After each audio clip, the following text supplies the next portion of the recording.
Welcome to Behind the Book. It's time now for Behind the Book, hosted by Tess Thompson and Karen McQuestion, two authors with a passion for books, no filters, and limitless curiosity. Join them now to find out the real story behind your favorite books and authors. And now, Behind the Book. Welcome to another episode of Behind the Book. I'm here with my friend, Karen McQuestion, as always. How are you? Anything new shaking down there in Wisconsin or out there in Wisconsin? Anything new and exciting? Is that the question? Actually, I just started a new book today, and I have not written a word in 2.5 months, maybe, which is the longest I've gone without writing fiction. I mean, I've written emails and descriptions and things like that, but I just had this period of time where I was like busy getting the other book ready to launch. And every time I thought I had like a little gap where I could start something, I'd get, torn away to do some business type stuff. So for a while I was thinking, maybe that's all she wrote. Maybe I just can't write anymore. You know what I mean? I just thought I had an idea, but it wasn't like coming together in my mind. And normally I have ideas that I'm turning away, like I'm going to focus on this one. Those other ideas will have to wait. So it's been kind of a weird period of time for me. And I know you usually finish a book and then what's the time frame before you start another one? Like a couple days later. Yeah. Basically. Yeah. I think it's only because I'm panicked that I'm not going to ever have another one in me. And I'm like, I better start right away. Because what if this is the one that I can't finish or whatever? Fear and panic drive you. Exactly. Yeah. Well, I'm glad I didn't realize that you hadn't been writing. So that's interesting. Were you thinking of what you wanted to, obviously you didn't have quite a concrete idea, but were you just sort of waiting until you did? Partially. I thought that the next book I was going to write was going to be called The Ricochet. And The Ricochet was the name of a bar. And it was going to be in rural upstate Wisconsin. And I could picture this woman coming in out of the rain with a huge backpack and asking for directions. I won't say too much more about it than that. But so I had the first scene and I had an idea of who she was and where it was going to go. And I could picture the bar. I've been in places like this, and a dark paneling and like deer heads I'm sure you've seen places like that too. We have them in Washington State. You also, sure. Yeah. Oh, yeah. I figured as much. So, yeah. So I had this idea and I was like, okay, I knew how it was going to go, but it just wouldn't coalesce. I just couldn't get it all worked out. I wrote like a page and it was a terrible page. And I'm not just saying that. Later, I looked at it like 3 weeks later and I'm like, this is a terrible page. And so then my son, Jack loves to give me story ideas, none of which I ever use. And they always, he'll come to the door of my office and say, have you ever thought about writing a novel that's an alternate history timeline and Mussolini? And I'm like, no. Mussolini will never be in any of my books. There will never be an alternate historical timeline. So he gives me these ideas that maybe would be great novels if someone else wrote them, but they're not for me. So he comes to the door one day. He always comes at a bad time too. And he's like, have you ever thought of writing a novel? And he gave me the idea and I loved it. I was like, tell me more. And he was like, well, there could be one character who blah, blah, blah. And there could be another character. And I'm like, I think you've got something here. So he had a title. I quick looked on Amazon. There's no books by that title.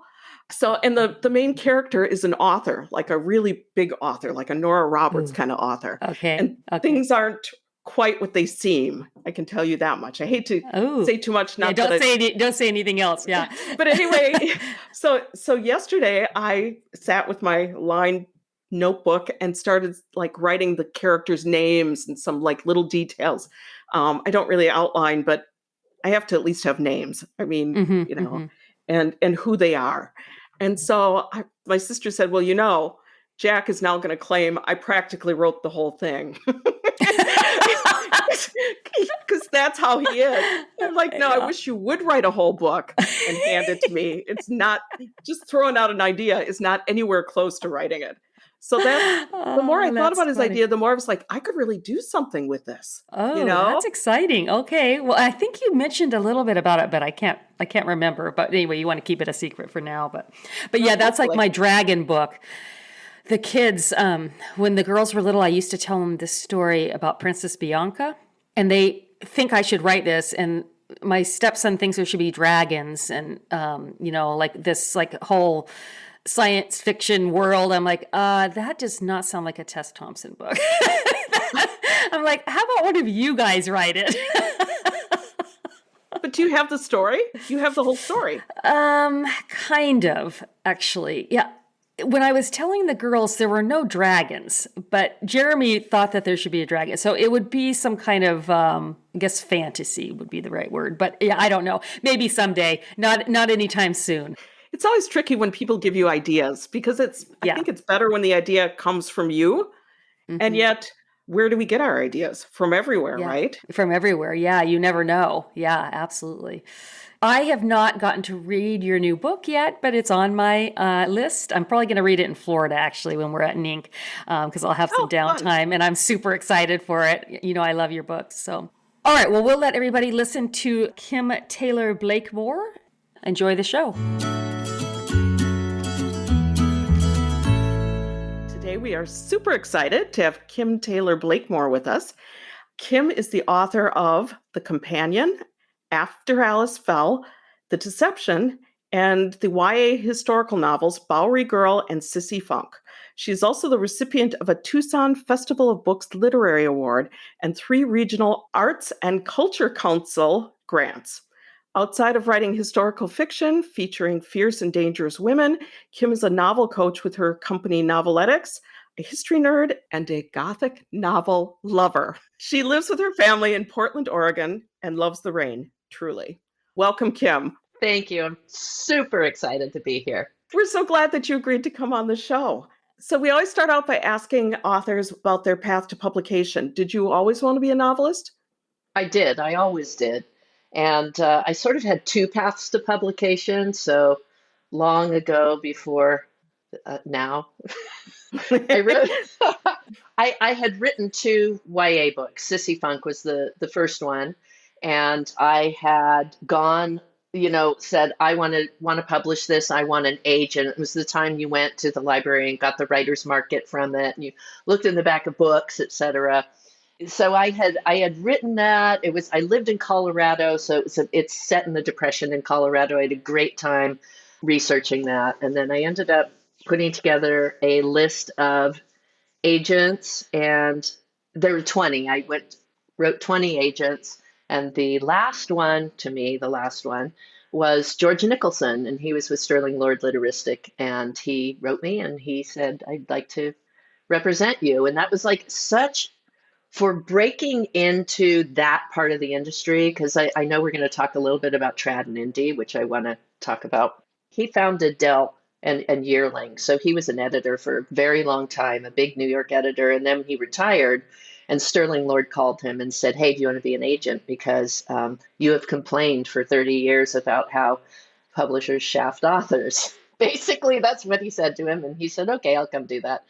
So he did. So the experience of that was having a real editor look at the book. So he was able to edit with me, and we sold that to HarperCollins. And then I wrote a sample for another submission to Harper for what became Bowery Girl. And we didn't agree on what the vision was going to be for the book. So I said, that's okay, we'll move on, pass on that. And that ended up with Sharon November, who I adore, at Viking. And that was Bowery Girl. So I did those 2 books. They both were YA. George and I had a fight about Bowery Girl being YA because I didn't think it was, and he did. And he said it was the age of the narrator. And I said, whatever. So we did. It was a YA book. It was published that way. But we had the release party at the Tenement Museum in New York. And they called George and said, we're having a fight because we don't know where to stock the book.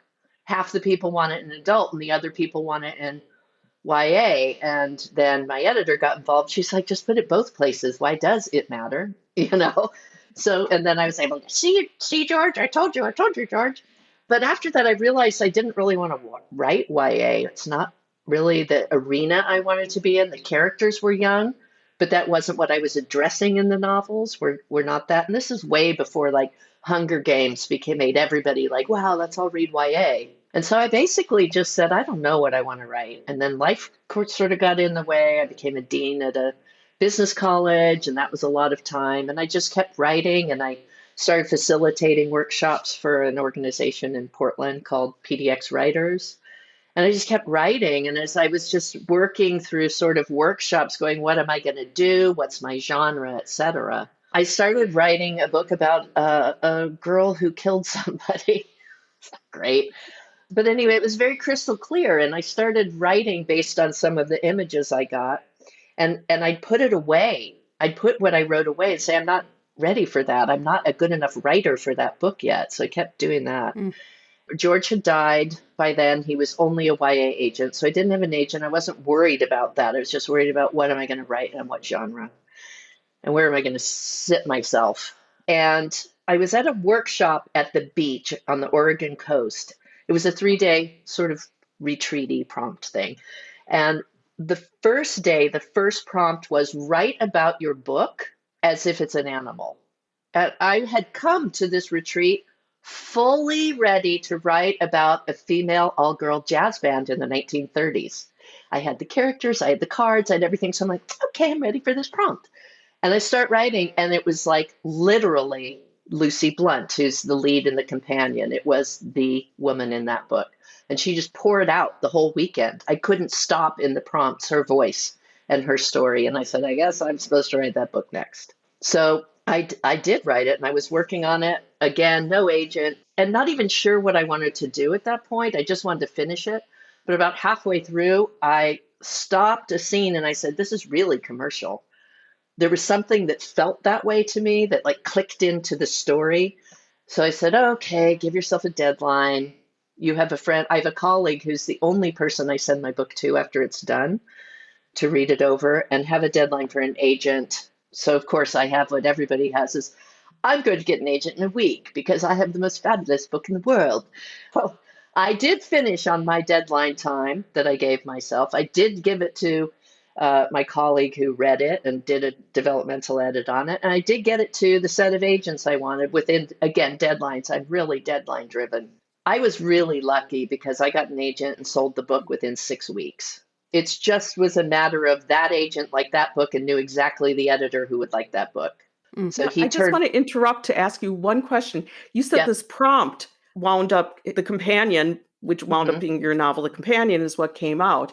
Was that even on your mind prior to that? No, I was ready to do the all-girl jazz band and the lead woman in it. Yeah, and so literally she came out and she was frightening me. I'm like, who is writing it? Who is on this page?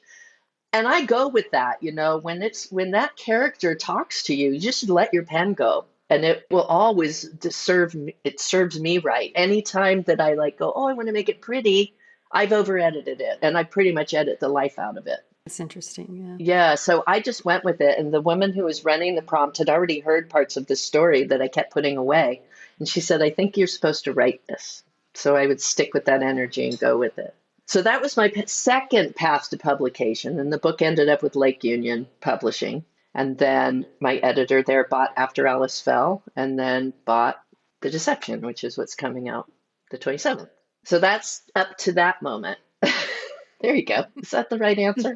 It is a good segue into my question, which is if readers are unfamiliar with your books, which should they start with? I think you could start with any of them because they're not a series. They're all set in the same town that I've made an amalgam of some towns in New Hampshire. One is in 1855, one 1865, and one 1877, but they're not related. There's really cool little Easter eggs in The Deception and After Alice Fell that come from the other books. After Alice Fell's done really well, so I think maybe start with that because it's a good historical thriller to start with, and the main character's very made of stronger stuff. So all three of your adult novels are set in New Hampshire. Are you from the Northeast? No, I actually am from the West Coast. Uh, but when I was writing the companion and originally researching it, and I knew I wanted it to have a very gothic, dark flavor. And I wanted it in the US and not England, but I needed that idea of the moors, the fog, the creepy buildings, the industrial section that's next to towns. And I said, well, where is that? And that's pretty much the Northeast. And everything about it is like that. So I literally got a map of New Hampshire and said, I need a river because I need a mill town. So what river here were the mill towns on? And I just pointed down and said the Contoocook River. I love the name. That's where it's going to be. So the town is based on a mixture of this town called Harrisville in the 1855 book. And then as it morphs in 1865, it's that in a town called Peterborough. I've had people from New Hampshire say, no, it's this town. And they name like little villages thinking, no, it looks exactly like that. And I'll be like, I've never been there, but sure.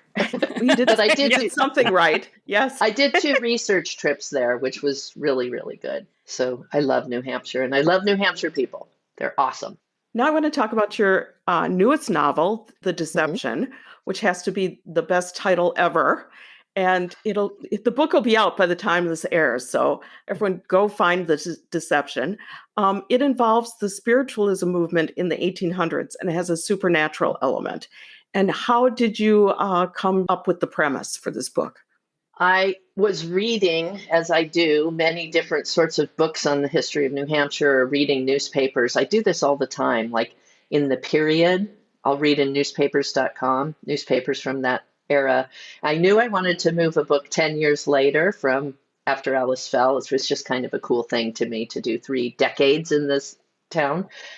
And I ran across a book called The Autobiography of Mrs. J.H. Conant, which was written in 1877. The book blew my mind. It was about a medium who had a medical spirit guide who, as a child, who just showed up in front of her and said, this person's dying 2 streets over. Please come help me and I'll tell you what to do. And she's like, I'm a kid, but okay.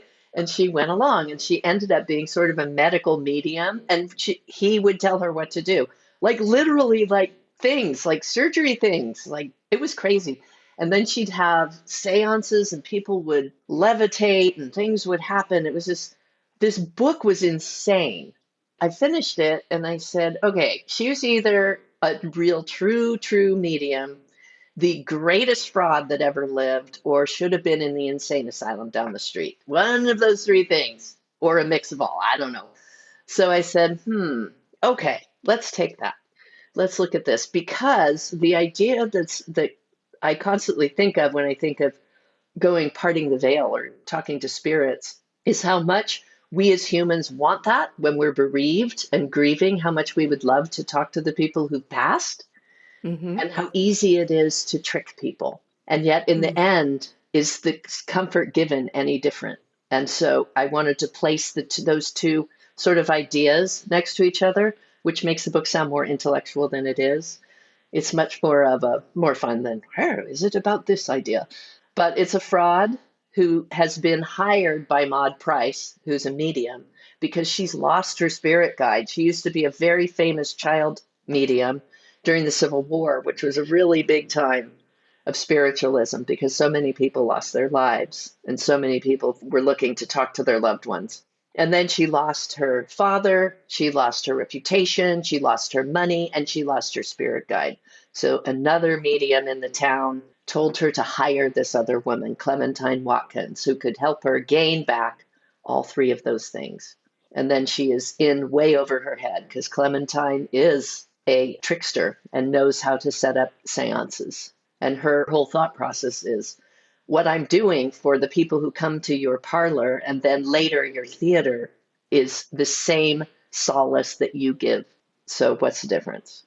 So interesting. Yeah. It sort of is the 2 of them as they grapple and fall and battle together.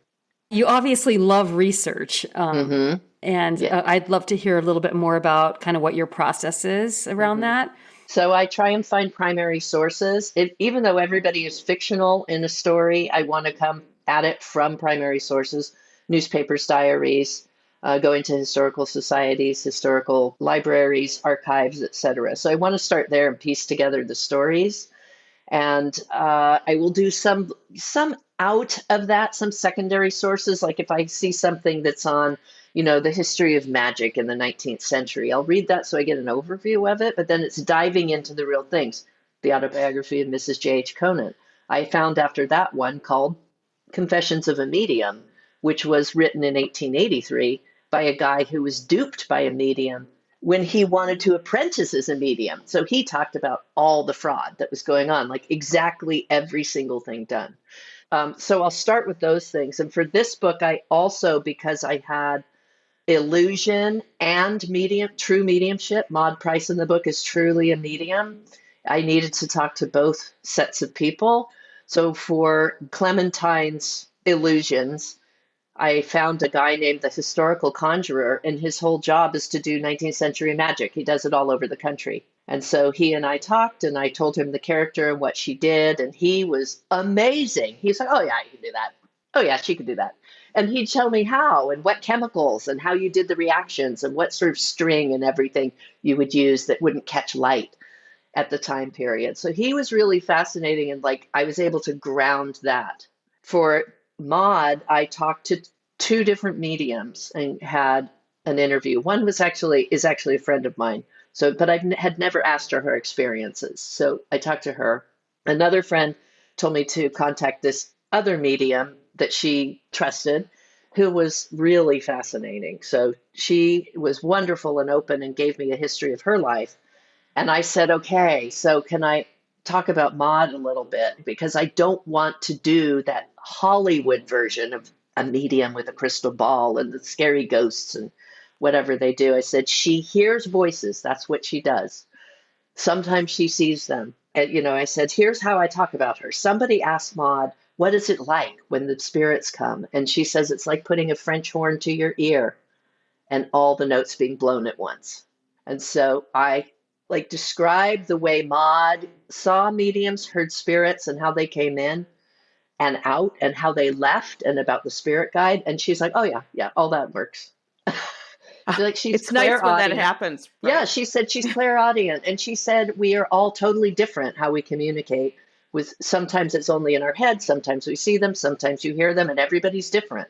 So I just wanted to make sure that was authentic to that. And I did the same thing with other characters, in earlier books. Is I always contact people. I will contact people down to the guy who is the specialist in 19th century stagecoaches in New Hampshire. And he was like, yeah, I know there's 18 of them left. Come to New Hampshire. I'll take you around the state. We'll go look at all of them. What do you want? Do you want one that holds 6 people, 18 people? How many horses? I was like, what? You're crazy. This is crazy. It's so great. Right. So how do you find these people? And do you email or do you cold call them? How do you do this? Well, okay. So the stagecoach guy, I had a book that was actually written because I'll just type Google searches to find something interesting. And then I'll keep reading it and look for the references, or if they've referenced a name or something, and then I find that organization or that person, I just totally email them and I'll just say, I'm writing this book. It's about this. I need help with this. Can you help me? And I have always had a specialist or somebody who worked in amateur history or an archive. They have always gotten back to me.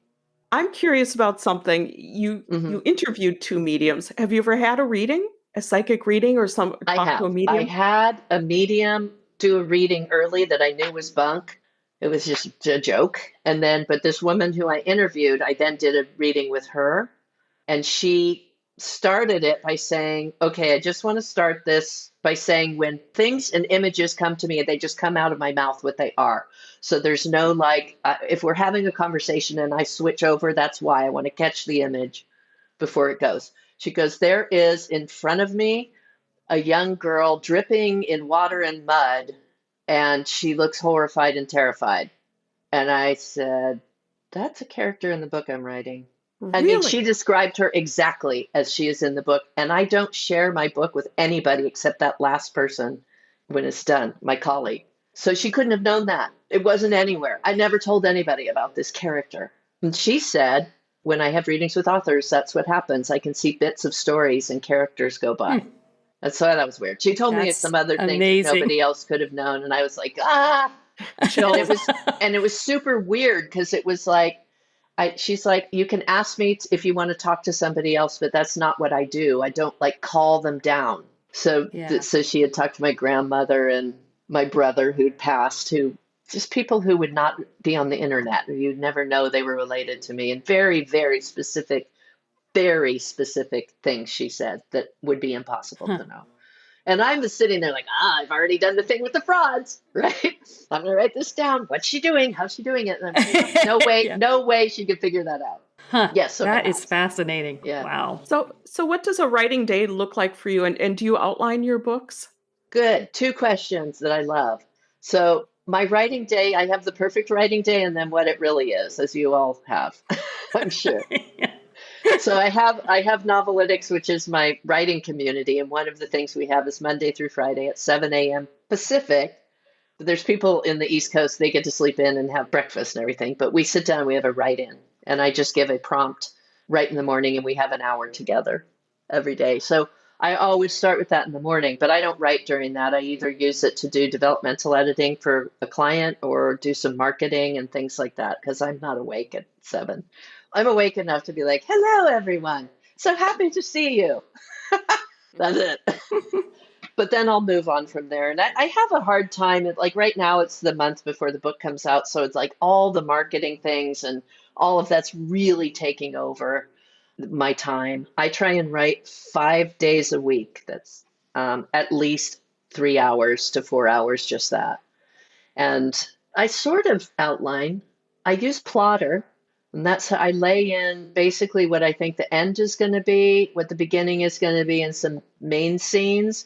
And I try and look at the villain and the antagonist and sort of figure out their thing against each other, how they conflict and what their goals are.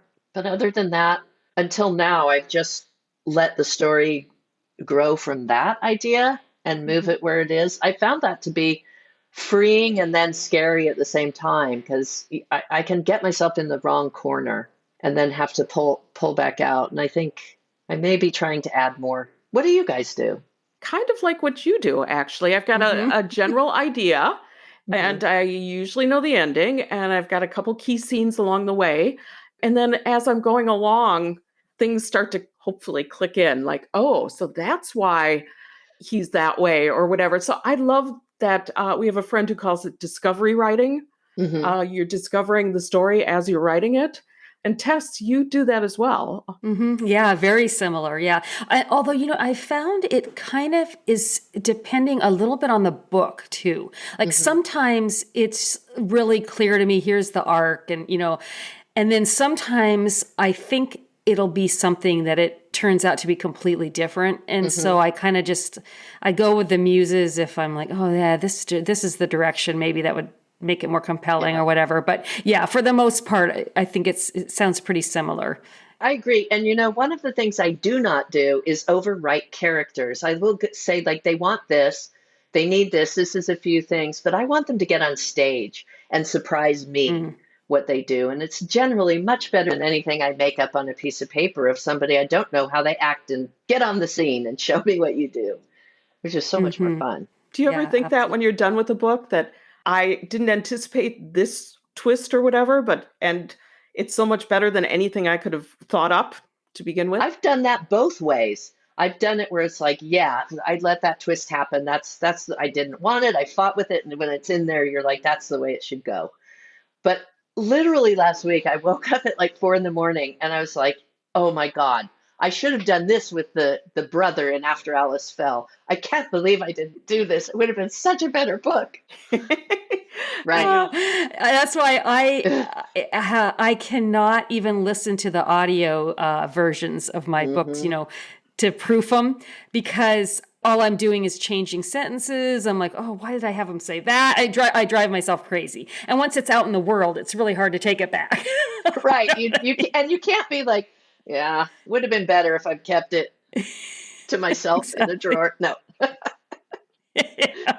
Well, that is a good segue into my next question, which is, have you ever been discouraged during the writing process or even after publication? I think there's 2 discouragements, right? There's one with the craft and writing of the book and the story, and then there's the business. sometimes when I'm writing the book, it's just like I have in my head this way the book's supposed to be, and it never comes to where I want it to be. I could be pleased with it, and sometimes it takes me a while. Like after Alice Fell, when it was done and coming out, I told people, I don't know I don't get it. I don't get my own book.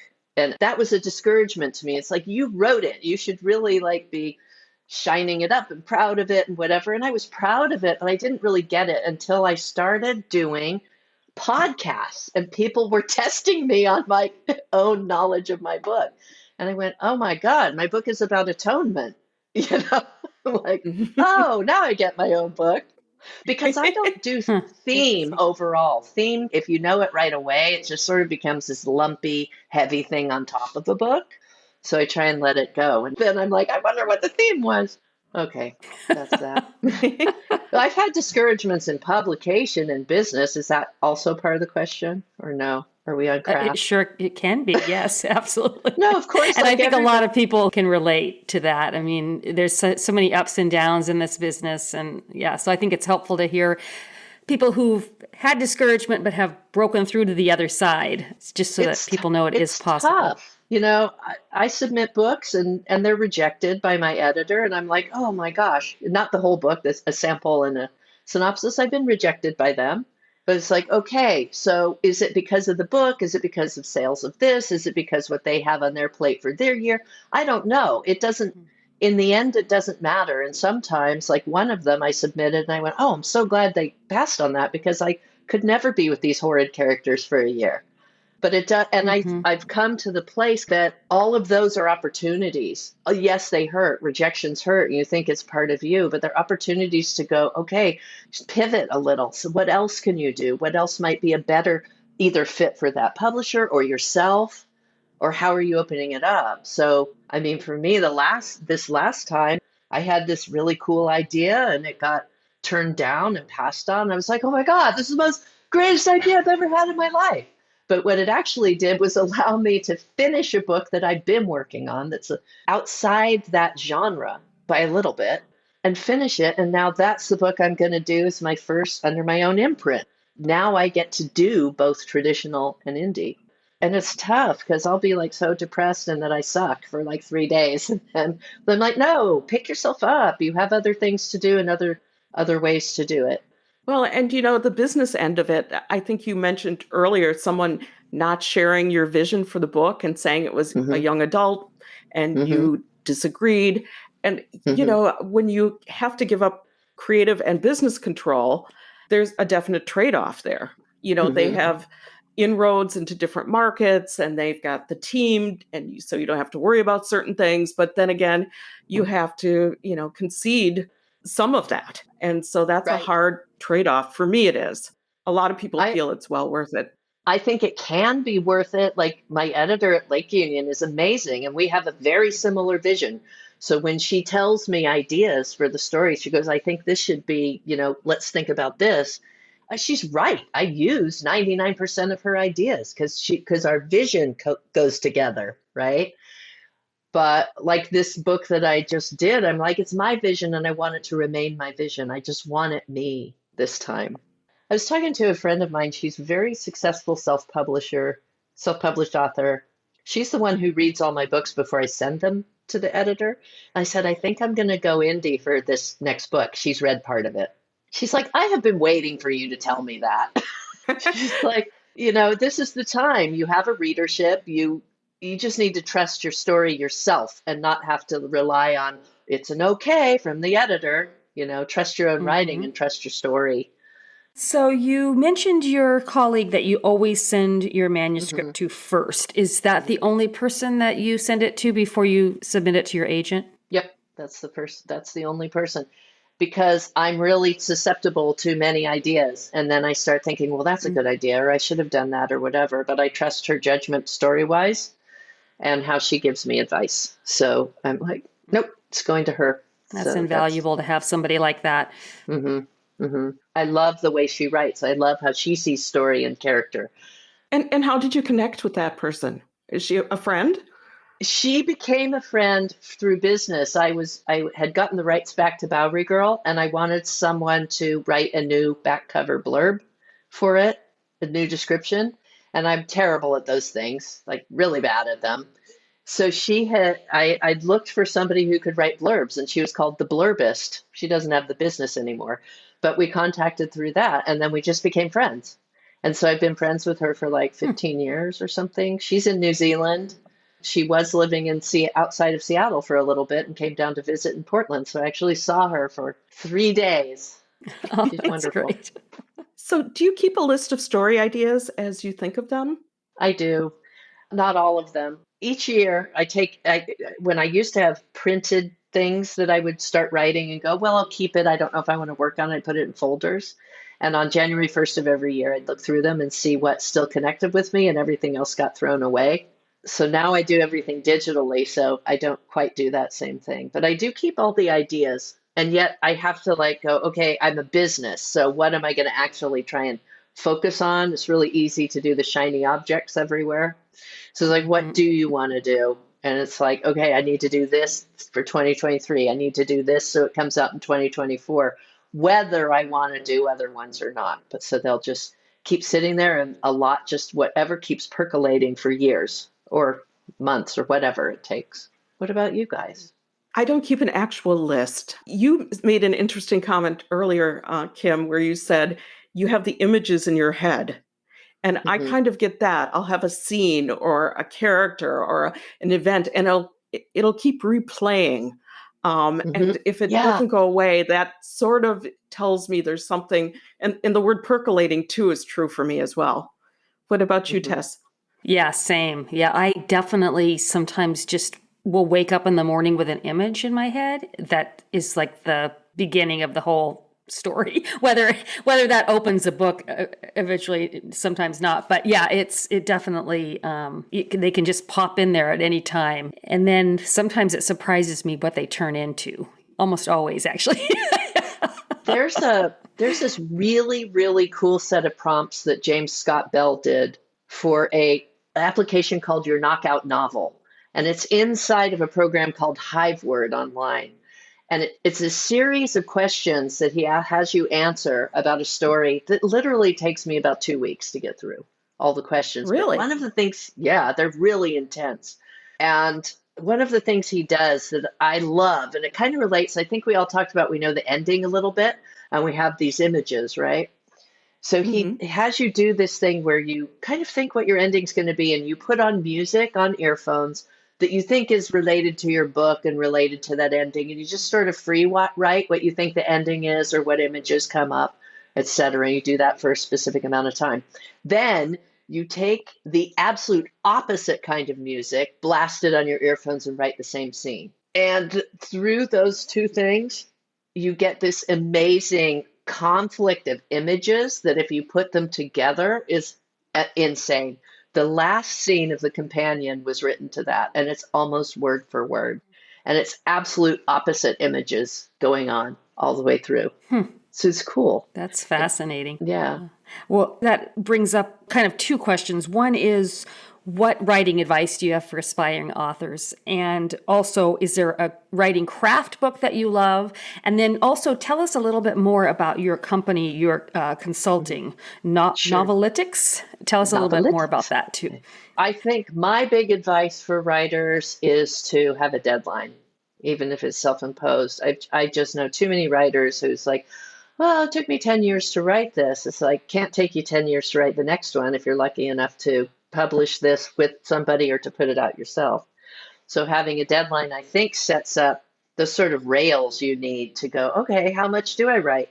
And I can tell people that I work with, I'm like, I know exactly to the hour how many words I write when I'm on a good hour or a bad hour, because I have deadlines. And if I don't meet that, I'm in serious trouble. But it's work serves everybody well. The muse is lovely, but the muse is fickle. So you need to have some other way to do it. I think for craft books, I love reading craft books. I read them all the time. James Scott Bell's Write Your Novel from the Middle is probably my favorite, because I like the idea of how he does a structure that's not the rising action. It looks like the Brooklyn Bridge. So, the top pier, this is your change. Oh my goodness, we're rolling into Act 2. And then you're like, it's chaos. You're rolling down a hill, all reactive.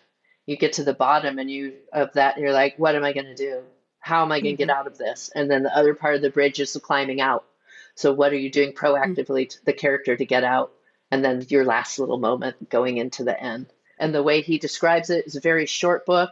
I was like, I get this. I'm very practical. So it's like, okay, this lets me know, did I put a reactive scene in Act 2, the second half of Act 2? Is that why it's not working?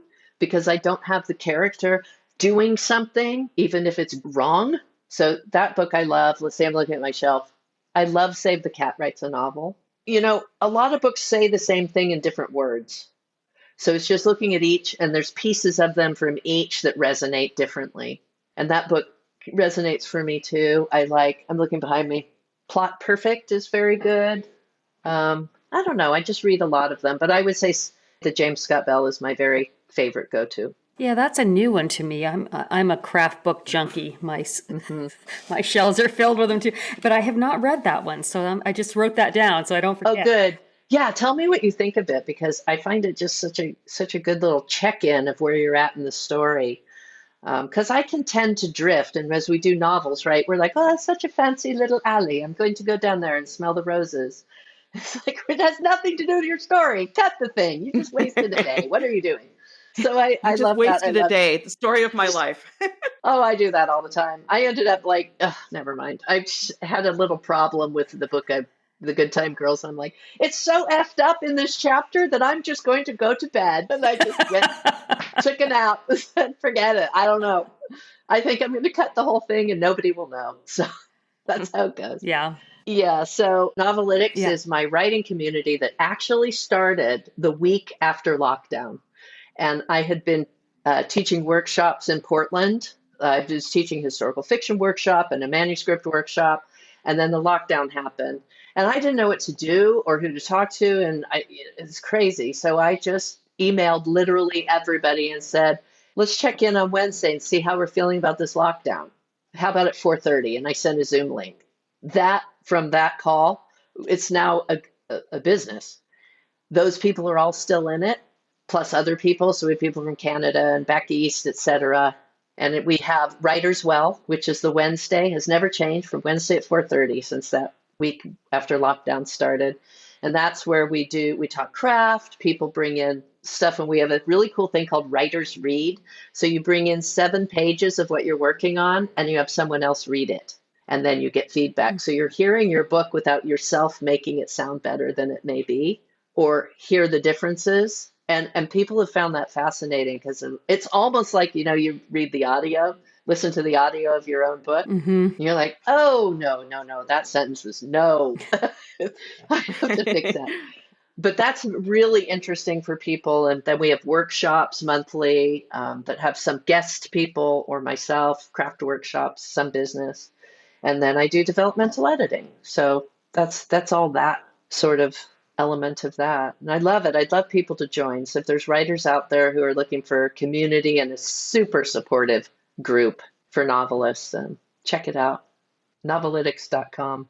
But there's a free month for it, so you can see the people and see how nice everyone is, and how it kind of saved a lot of people through the lockdown. And now we're all just like, you know what, we're not leaving. We're all staying here. And you could just ask your friends if you have a writer friend that you think would benefit. And it's grown in a beautiful way. Well, I think we're to the part of the podcast where we ask the fun extra questions at the end. Are you ready for this, Kim? I'm ready. Okay. I'm ready. All right. What is one food that will never get past your lips? Oysters. Who would you want to play you in a movie? Emily Blunt. She's funny. Love her. I love her too. What superpower would you pick given the opportunity? I don't know if it's a superpower, but it's a tool of a superpower. It's the lasso of truth, Wonder Woman's lasso of truth. She throws it on people and it glows, right? That's a good one, yeah. What's your biggest guilty pleasure? Smarties, eating little Smarties candies. I have them in my pockets. Yeah. What is the worst job you've ever had? When I graduated from college, I worked in a retail clothing boutique. That was the worst job I've ever had. I couldn't afford the clothes. And even if I could, I didn't like the clothes. So That was a terrible Yeah, job. those can be rough. Yeah.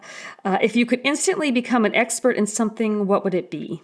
I would like to be a ballerina. Oh, that's nice. That's a good one. Not the goofy I would like to be a ballerina ballerina too. tutus. You know, the ballerinas that are in Russia and New York, those.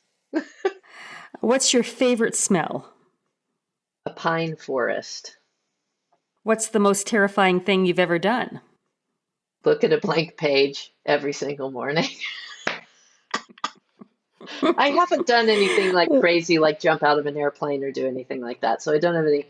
Yeah, the blank page counts, definitely. Every writer knows that one. What's one thing you're really bad at?